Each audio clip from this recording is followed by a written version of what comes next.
What can a too agreeable young woman do to be more disagreeable and assertive if that isn't how she is temperamentally inclined? Well, that's a good question, and I would say, first of all, that's a very common question that people who go into psychotherapy ask. I think the most common problem that psychotherapists deal with, apart from anxiety and depression, is probably assertiveness training. So the first thing I would say is you really need to figure out what you want.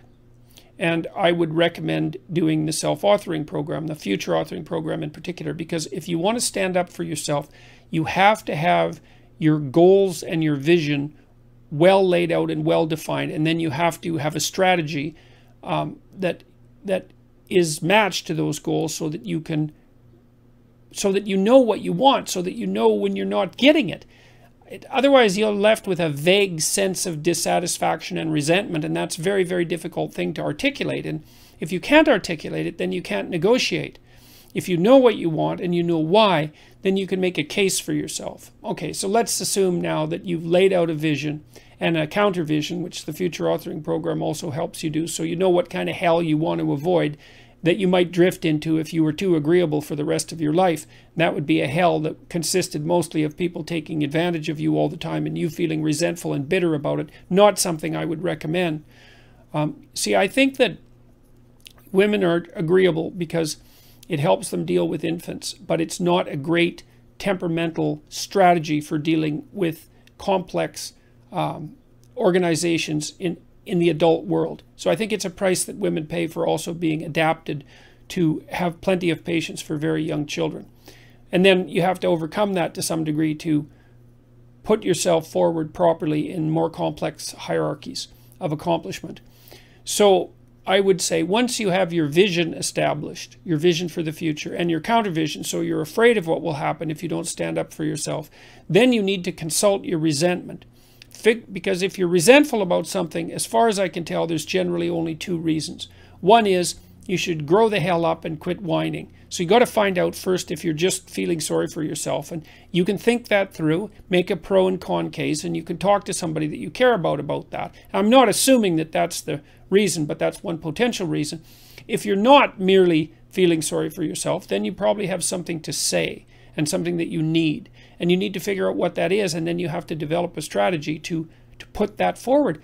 I've seen lots of people in my personal life and in my private practice not get what they want because, well, A, they don't specify it, and B, they don't ask for it. And if you're negotiating, say, for a raise or for a promotion and so forth, you have to put yourself forward. You need to tell the person you're working for why you should be treated with more consideration or respect, or have more resources devoted to you, or more authority shifted to you.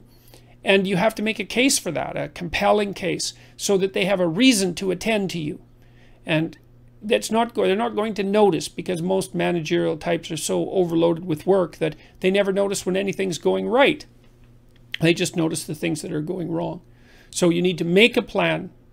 You have to have a strategy that goes along with that plan. You have to have articulated arguments for why a certain form of treatment is appropriate to you.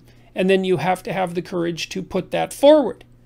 And I guess you have to remember that you owe yourself as much as you owe other people. You have to take care of yourself like you take care of other people. And that's a moral duty. And if you practice that, you can do it.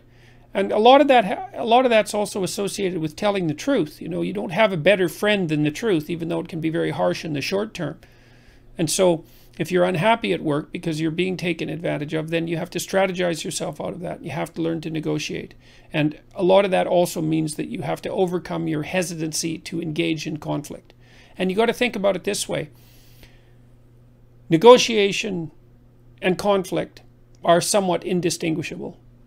And it's easy moment to moment to avoid negotiation and conflict, but you pay a terrible price for it in the medium to long term. It's better to face the conflict forthrightly in the present and make peace for the medium to long term. And there's courage in that.